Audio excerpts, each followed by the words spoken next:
বন্ধুরা, তো তোমাদের কাছে শীতকাল মানে কি?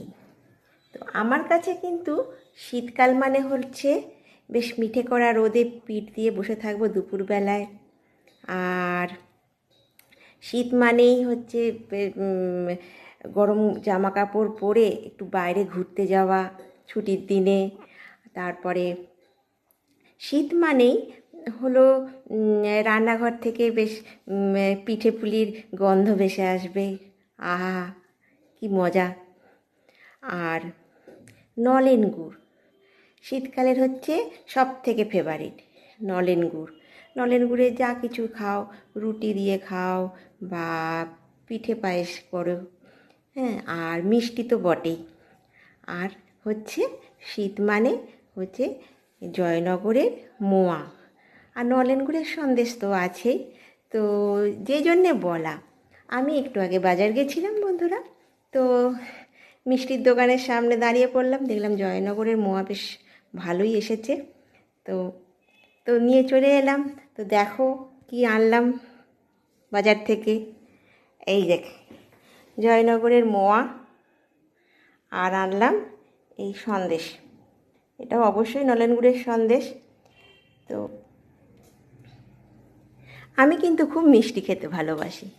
হ্যাঁ, আজকাল একটু স্বাস্থ্য সচেতন হওয়ার জন্যে কম খাই, কিন্তু শীতকালে কোনো ছাড়ছুড় নেই।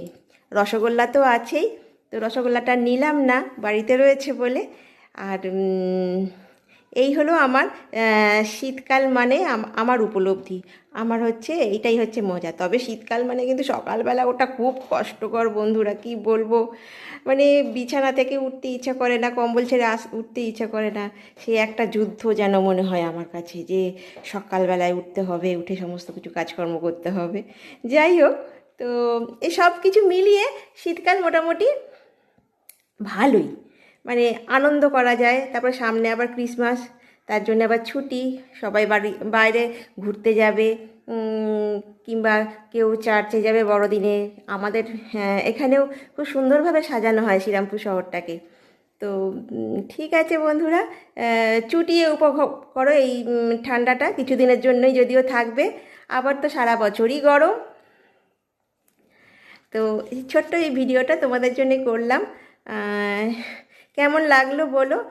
আর এই যে আর তোমরা কোথায় কোথায় ঘুরতে যাচ্ছ সেটা কিন্তু অবশ্যই বলো। এই ঠান্ডার সময় কোথায় ঘুরে এলে, কিংবা কেউ কোথাও ঘুরতে যাবে, এটা কমেন্ট করে আমাকে জানিও। তোমাদের কমেন্ট পড়তে আমার খুব ভালো লাগে, আর চেষ্টা করি সবাইকে উত্তর দেওয়ার। যাই হোক, আজকে এই পর্যন্তই। আবার কোনো ভিডিওতে দেখা হবে। সবাই ভালো থেকো, সুস্থ থেকো, আনন্দে থেকো। টাটা।